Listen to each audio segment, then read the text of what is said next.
안녕하십니까. 2021년 3월 29일 밤입니다. 제가 그동안에 올림픽 건축에 대한 얘기를 마무리하기 앞서서 저뿐 아니라 한국 건축계의 영원한 스승이신 고 김수건 선생님을 추모하면서 이 방송을 시작하고자 합니다. 선생님께서는 잘 알려지신 바와 같이 아시안게임도 시작하기 전인 1986년 6월 14일에 간암으로 세상을 뜨셨습니다. 만 55세, 너무도 젊은 나이에 돌아가셨지만 저는 그분보다도 지금 나이가 20살이 더 많습니다만은 영원히 이분은 큰 어른으로 저희 스승이십니다. 서울 올림픽 건축을 얘기하려면은 잠실 주경기장 설계뿐만 아니라 올림픽 공원을 하이테크로 만든 장본인이신 김수건 선생님을 빼놓고는 얘기를 할 수가 없습니다. 다시 한번 선생님을 추모하면서 말씀을 계속하겠습니다. 또 한 번 제 건축 인생에서 결정적인 영향을 주신, 그리고 서울 올림픽 건축에 또한 깊이 관여하시면서 거기서 또 희생되신 분, 제가 지난번에 서울 올림픽 건축에서 희생된 두 분을 추모하며라는 제목의 글을 썼었는데, 한 분은 이분의 제자인 앤디 스테페니옥이 펜싱 경기장에서 떨어져서 1985년에 사망한 얘기를 제가 말씀드렸습니다. 그 앤디에 대한 애도와 함께 오늘 또 이 데비드 가이거 올림픽 끝난 1년 후에 사망한 얘기를 하면서 또한 이분을 애도하면서 이 글을 이 방송을 하고자 합니다. 이 데비드 가이거는 지난번에도 말씀드렸듯이 세계 최초로 에어돔, 바람을 불어넣어서 지붕을 크게 만드는 에어돔을 세계 처음으로 1970년 오사카 박람회 때 미국관에서 선보였다는 얘기를 제가 말씀드렸고, 또한 체조 경기장에서 그리고 펜싱 경기장에서 세계 최초의 케이블 돔이라는 정말 획기적인 공법을 갖고 그걸 설계하신, 지붕을 설계하신 분이다 보니까 너무도 유명합니다. 그러나 또 여기서 잘 알려지지 않는 건데만은 여기 보면은 자전거와 펜싱 경기장 사이에도 조금 작게 보이지만 역도 경기장이 있습니다. 역도 경기장은, 그 다음에 옆에 이제 이 펜싱 경기장과 체조 경기장은 케이블 돔으로 세계 최초로 지은 두 건물이고, 또 마찬가지로 뒤에 수영장은 이 공간에서 설계한 수영장입니다. 근데 이 역도 경기장은 제가 마스터 플랜 할 당시에는 전부 동글동글하게 둥근 형태로 설계를 했었는데, 이 펜싱, 이 역도 경기장은 여러분 뭐 너무도 유명하신 김종성 교수님, 서울 SAC 셋건축을 운영하시고 IIT 대학을 학장을 역임하셨는가 하면은 힐튼 호텔을 또 설계하신 분입니다. 그리고 지금은 삼성동에 있는 서울그룹, 현대그룹의 본사 건물 등을 미국과 한국 건축가들이 모여서 합동으로 설계하고 있는데, 그걸 총괄로 컨트롤하고 계시는 아주 한국의 대표적인 건축가입니다. 이 김종성 교수님께서 이 역도 경기장을 설계하실 때, 제가 그 설계자 관계자들 이제 회의를 할 때, 제가 자문 회의 때입니다. 제가 선생님께 감히 제가 그때 젊을 때 아닙니까? 젊은 날 그때 이제 젊은 날 이런 제안을 했습니다. 선생님, 제가 기본 설계를 할 당시에 보시다시피 전부 건물을 5개를 다 둥글게 설계를 했는데, 선생님의 역도 경기장만 딱 모서리가 직사각형 형태가 돼 있어가지고 다소 전체 다른 경기장과 좀 덜 어울리는 것 같습니다. 그래서 혹시 선생님 모서리만으로도 둥글게 바꿔주실 수 있겠습니까? 했더니 너무도 흔쾌하게 김종순 교수님께서, 그 권위의 교수님께서 너무도 흔쾌하게 그 한번 해보죠 하면서 이 사실상 이게 직사각형으로 된 것을 둥글게 하는 것은 구조적으로도 더 목적적이지 않을 뿐더러 또 많은 설계를 해놓은 걸 고친다는 건 원래 제일 힘든 일입니다. 그것도 세카론 후배가 부탁을 한다고 해서. 근데 김종선 교수님께서도 물론 마스터 플랜상에 다 둥근 형태의 직사각형이 안 어울린다는 생각도 아마 하셨겠지만은 또 제 부탁을 잘 들어주셨어요. 너무 또 제가 지금도 고맙게 생각합니다. 1년 한 반 전에 이문열 선생 따님 결혼식 때 이분이 오셨어요. 자기 직원 제자가 이문열 선생님 따님하고 이제 결혼을 하게 됐는데 제가 마침 그 주례를 봤어요. 난생 처음으로 주례를 봤는데 아이 교수님께서 제가 주례를 본다고 아마 오셨던 것 같아요. 그렇게도 제가 지금도 존경하고 따르는 이 스승 같은 분입니다. 다시금 감사드리면서 역도 경기장을 둥글게 해주신 것에 대해서 정말 잘 모르는 일을 하기 때문에 오늘 말씀드렸습니다. 즉 결국 이 다케나카 구조 방법 이것도 데비드 가이거가 개발한 구조 방법입니다. 그리고 펜싱 체조 경기장에 물론 전에도 말씀드렸듯이 에어돔을 설계했으니까 결국은 데비드 가이거는 이 올림픽에 결정적인 도움을 주신 분입니다. 이것은 이제 아시안게임이 끝난 다음에 일본 동경대학의 한가이 교수라고 일본 멤브레인 건축의 가장 대가입니다. 한가이 교수가 이 올림픽 체조 경기장을 견학을 왔습니다.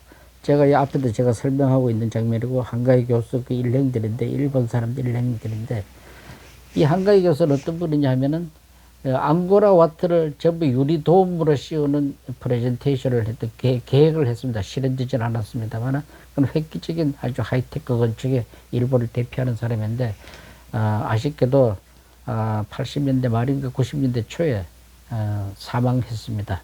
한가위 교수 저랑 아주 친한 사람이었는데 지금도 좀 안타깝게 생각을 합니다. 그리고 이제 여기 보시다시피 체조 경기장을 좌석을 다 끌어당기면 즉 제가 그저께도 말씀드렸듯이 상부 7,500석 고정석 밑에 그 2층이죠. 그 밑에 있는 이 텔레스코픽 시트를 전부 끌어당기면 이렇게 이 원형으로 만들어진다는 걸 확실히 볼 수가 있습니다. 근데 이제 데비드 가이거가 저한테 왜 중요하냐면은 물론 펜싱 경기장, 체조 경기장을 같이 설계해서 뿐만 아니라 1986년 아시안 게임이 끝나고 북경에서 4년 후에 할 1990년 북경 아시안 게임을 위해서 세계적인 그 구조 건축가들을 북경으로 초빙을 했어요. 그 사람들이 이제 처음으로 개방된 되고 또 국제적인 큰 행사를 하기 위해서 아마 세계적인 사람들을 다 불러서 그 판수 배우려고 뭐 대국답게 아니라 참 큰 일을 했더랬습니다. 그분들은 뿐만 아니라 훗날 90년 올림픽 자기네들 북경 아시안 게임이 끝나고 그해 12월에 또 다시 그 스포츠 건축 전문가들을 불러서 다시금 이제 뭐랄까 그 아시안 게임이 끝난 다음에 반성하는 의미를 할까 새로 또 스포츠 건축 국제 세미나를 개최하기도 했었습니다. 예, 그때 이제 데비드 가이거가 86년에 북경에 초청돼 가서 뭐 세계적인 이제 이 올림픽 건축 전문가들이 모여서 하는 회의다. 이 가이거가 뜻밖에도 중국 아시안 게임 그사 아시안 게임이라고 아주 운동회 공정준비위원회에 가서 그 가이거 박사가 이런 얘기를 했다고 그래요. 예. 여러분들 뭐 우리 같은 사람 부르는 것도 좋지만 바로 이웃 나라의 젊은 건축가가 유춘수라는 사람인데 내가 같이 일해보니까 아주 뭐 똑똑하고 훌륭하더라. 근데 그 유춘수라는 젊은 건축가를 초빙하면은 당신네들 아시안 게임 4년 후에 하는데 큰 도움이 될 거다. 아주 강력히 저를 청구를 했대요. 그랬더니 북경 당국이 다 웃으면서 우리가 뭐 남조선 젊은 건축가를 갖다 초청할 이유가 없다 하고 다 거절을 했어요. 그런데 이제 그때 그 청와대학교 교수이면서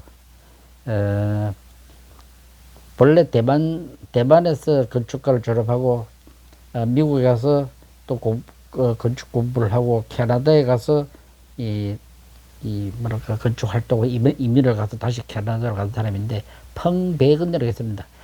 펑베건의 아버지는 그러니까 팽이죠. 우리도 말로 이 장개석의 휘하 장군으로서 대만으로 이제 밀려갔다가 거기서 이제 캐나다로 간 분인데 나중에 나이가 드니까 고국당 그러니까 중국 본토로 가고 싶어서 중국 정부에다가 탄원을 했대요. 내가 중국 본토로 고향으로 가고 싶다 하니까 그 중국 정부가 공산당 정부가 웰컴 하면서 이제 그 펑장군 가족들 전부가 다시 북경으로 돌아왔습니다. 그랬더니 그 건축을 하는 그 아들이 펑백은 씨를 당신은 뭘 하고 싶냐? 중국 당국에 그 소원을 들어줬대요. 그랬더니 나는 중국 최초의 개인 설계 사무실을 갖고 싶다. 그래서 그 대지 건축, 펄벅의 소설 이름이죠. 대지, 중국말로 따디 건축을 중국 최초로 설계 사무실을 차립니다. 그 이제 국적은 캐나다로 그대로 있었고요. 청와대 교수를 겸하면서 그래서 이 펑 교수가 이 리유라고 하는 자기 친한 친구가 그 중국에서 84년, 85년 연속으로 드라마 작가, 중국 드라마 작가상을 받았대요. 유명한 작가죠. 그 사람을 중국 당국이 86년 아시안 게임 때 신화사 통신 기자라는 신분을 만들어 가지고 유춘수가 도대체 어떤 데인지 가서 조사를 해라 하고 한국으로 보냈답니다. 그래서 86년에 제가 이 작가 리유 씨를 만났어요. 만났더니 이분이 와서 제가 물론 올림픽 공원이나 제 설계했는 것도 보고 저하고 이제 미팅도 여러 번 하고 이분이 이제 중국으로 돌아가면서 동경을 들려서 동경 유명한 작가니까 문예춘추에다가 자기 그 올림픽 체조 경기장을 보고 소감에 글을 남겼는데 그분이 얘기가 세계 최초의 케이블 돔이라는 하이테크 건축인데 자기는 거기서 한국적 그 조형을 전통적인 조형을 봤다. 뭐 이런 좋은 글을 저에 대한 좋은 이미지의 글을 남겼다고 합니다. 그분이 이제 북경에 돌아가서 펑 교수와 함께 유춘수라는 사람을 우리 아시안 게임을 위해서 꼭 초청하는 게 좋다고 중국 정부 당국을 굉장히 이제 강력히 설득을 했답니다. 해서 88년 여름에 서울 올림픽 하기 직전에 그러니까 서울 가을에 올림픽 하기 직전에 중국 정부 당국이 88년 여름에 그러니까 한중 국교가 있기 4년 전에 저를 마침내 이 두 사람의 노력 덕분에 제가 중국으로 초청을 돼서 갑니다. 제가 이제 북경에 도착해서 바로 리유 씨를 그러니까 86년에 서울에서 만난 다음에 2년 후에 북경에서 만나서 중국 그 천안문 광장 자문 천안문 광장 거기를 관광하면서 찍은 사진입니다. 다음에 보여주는 이 사람이 바로 말씀드린 청와대학 교수의 펑백을입니다. 제가 몇 해 전에도 한 3, 4년 전에도 청와대학에 초청돼 가서 제가 강의를 한 적도 있습니다. 이 펑 교수인데 그 말씀드렸듯이 이분은 이제 회사 이름을 대지건축이라고 한다는 것은 중국 전통에 대해서 또 농촌에 대해서 그 중국의 발전을 위해서 자기 건축적인 헌신을 하겠다는 뜻을 굉장히 갖고 있는 나름대로 중국의 애국자라고 할 수 있는 이 건축가입니다. 그래서 어쨌든 이 두 번의 노력으로 제가 이제 중국에 첫 발을 디디게 됩니다. 펑백은에 대해서는 아마 얘기를 다음 기회에 더 많이 할 수 있을 것 같습니다. 그래서 제가 86년에 거기서 한 2, 3주, 한 3주 정도 아시안 게임 자문을 했습니다. 그러니까 아시안 게임을 하기 위해서 경기 설계를 하려면 이런 걸 고려해라. 저 얘기는 항상 포인트는 아시안 게임이 중요한 게 아니고 올림픽이나 월드컵 이런 게 중요한 게 아니고 물론 중요하지만은 그 이후 그 게임을 하고 난 이후에 이 건물을 어떻게 활용하느냐 그것이 가장 중요하다는 얘기를 그때부터 제가 강력히 얘기한 적이 있습니다. 그때 이제 청와대학에 초청을 받아가지고 맨 왼쪽에 있는 분이 펑백은 교수입니다. 그 대학 교수진들과 저 중간에 파란색 입은 저죠. 그래서 강의 끝난 다음에 기념 촬영을 한 건데, 저 개인적으로 여기서 만났던 이 교수님들 훗날 제가 중국 프로젝트를 할 때 뭐 심사위원으로 오기도 하고 해서 또 일대 만난 인연으로 제가 많은 도움도 받고 그랬었습니다. 아까 다시 보던 데비드 가이거 이번에 대한 다시 얘기를 하려고 합니다. 데비드 가이거는 제가 아무리 설명을 해도 부족할 만큼 이분은 뭐 세계에서 가장 위대한 멤브레인 건축의 대가입니다. 여러 번 말씀드렸지만 케이블 돔도 만들고 이 에어돔도 만들고 다케라카 트러스도 만들고, 근데 이제 물론 지난번에 말씀드렸죠. 도쿄돔에 대한 에어돔도 또 그 이분이 다 디자인 설계한 겁니다. 그러니까 이 데비드 가이거가 저를 중국에 소개해서 뿐만 아니라 이분이 돌아가시고도 그분 제자들이 서울 월드컵 경기장 지붕 설계를 저를 도와줬습니다. 그 인연에 대해서 말씀드리겠습니다. 1989년 올림픽 끝난 바로 그 이듬해 11월 30일에 9월 30일에 토요일에 이제 서울에 도착을 해가지고 그 다음날 일요일 아침에 저희 회사로 와서 만났습니다. 만나가지고 서울시 공무원들과 올림픽 공원들을 가서 이 경기장, 체조 경기장과 펜싱 경기장의 상부 지부, 이 링과 주변에 이제 케이블, 조인트 모든 거 다 점검을 했습니다. 그러니까 서울시와 이 계약이 올림픽 끝나고 1년 이후에 시설 점검을 해주는 계약이 있었습니다. 데비드 가이거가 자기 엔지니어 스테파니 앤디는 죽었고, 또 본인이 직접 와가지고 이 경기장을 다 저하고 하루 종일 체크를 했습니다. 그 다음에 이제 서울시 공무원하고 저녁 사번 가든에서 한식 불고기를 아주 잘 먹고는 제가 롯데 호텔에, 소공동 롯데 호텔에 밤 9시에 모셔다 드렸습니다.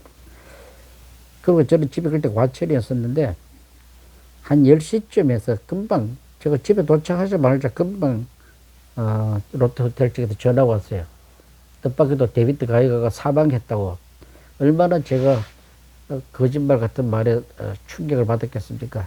급히 이제 롯데 호텔로 가니까 미국 대사관 물론이고 대사관 사람들하고 경찰들이 왔는데 또 어떤 젊은 아가씨도 한 사람과 불려와 있어요. 이분이 이제 같이 디스코텍에서 춤을 추다가 심장마비로 데비드 가이거가 돌아가셨습니다. 물론 본인은 즐기려고 왔지만 오게 된 한국에 오게 된 목적은 순수하게 펜싱 체조 경기장 시설 점검을 계약하기 위해서 그 일로 왔었으니까 올림픽 때문에 희생된 분이 분명합니다.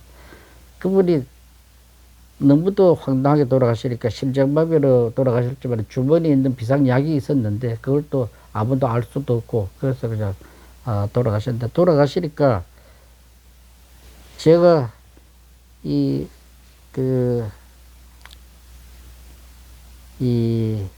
데비드 가이거 이 사진을 구해가지고 그 제록스 복사를 했습니다. 흑백으로 복사를 해가지고 고려병원 영안실에 모시면서 제가 그분의 이제 부인이 돌아올 때까지 이틀 동안 제가 상주 노릇을 했습니다. 고려병원에서.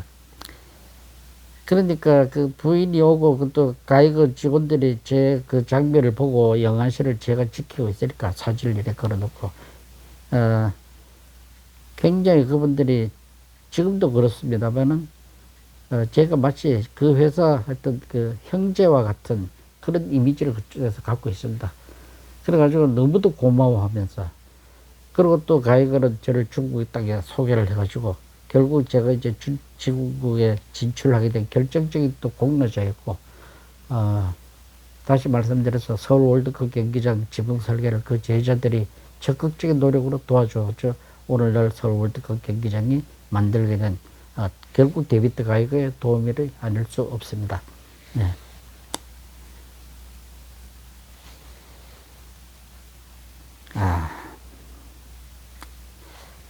그 데비드 가이거가 돌아가시 1년 전인 1988년 서울올림픽 끝나자 그해 12월인가 이 시드니 오페라 하우스와 이태리 퍼마스틸 이사라고 하는 회사가 세계적인 기업 두 개가 퍼마스틸 이사는 이태리 회사지만은 미국의 벤슨이라고 하는 커튼롤 최대로 세계에서 큰 회사를 사갖고 있었고 그리고 시드니 오페라 하우스뿐만 아니라 한 20년 그 전에는 빌바오의 그 구겐하임 미술관을 또 시공한 회사입니다. 세계적인 회사죠.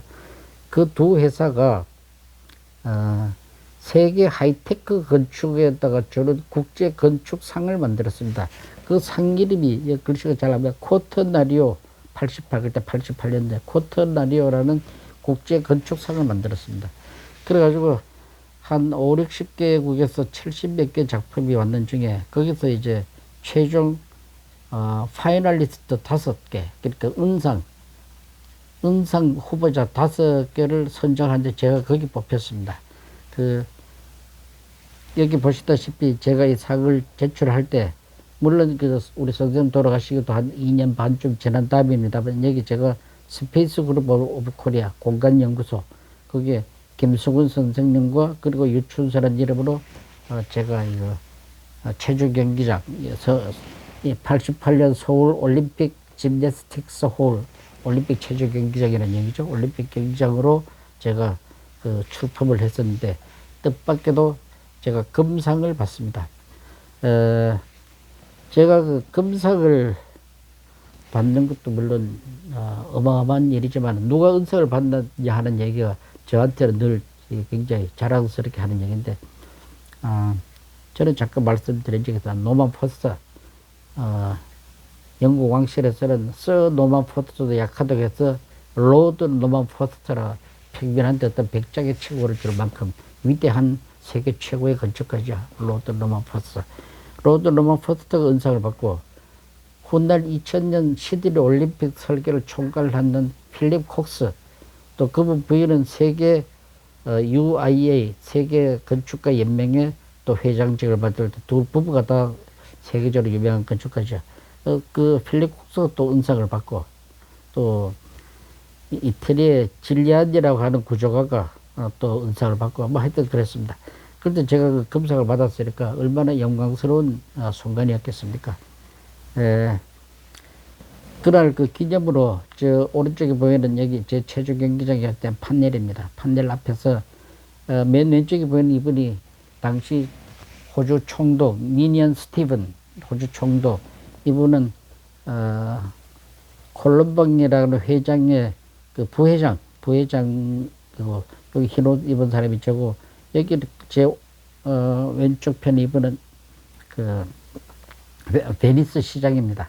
그리고 관계자들인데 하나 여담으로 상금을 제가 이제 금상을 받고 그 자리에서 5명 그 후보자 중에서 5명 은상 중에서 한 사람은 금상을 뽑는데 호주 총독이 저를 금상 후보자로 금상으로 발표를 하고 이제 그 상금을 이제 3만 불을 든 봉투를 저한테 와서 건네주는데 제가 뭐 촌놈이 너무 거대한 상을 받고 또 은극결에 또 이 총독이 저보고 말하자면 이제 감사라기보다 소감을 얘기를 또 하래요. 은극결에 제가 그런 상 받을 거라고 상상도 하지 않았었는데 그래도 혹시나 해서 이런 말을 해야 되지 않을까 하는 정도는 있었는데 제가 이 아름다운 항구 도시로 유명한 시드니 여기 와서 이 아름다운 말하자면 이 오페라 하우스에서 전혀 기대하지 않은 큰 상을 받았다. 뭐 이런 이 소감을 제가 그때 간단히 얘기한 기억이 납니다.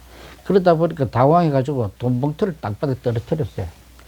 근데 다른 사람도 아니고 총독이 뭐 어쨌든 그 법적으로는 호주 전체에서 제일 높은 사람입니다.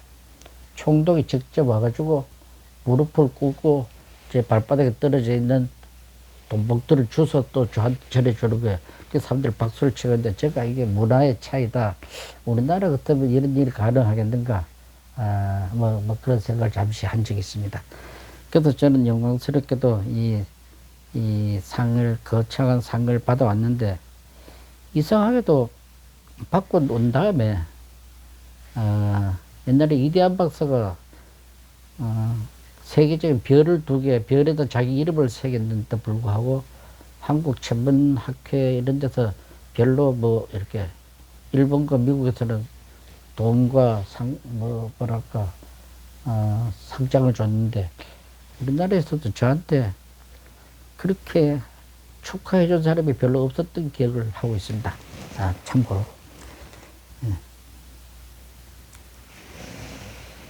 이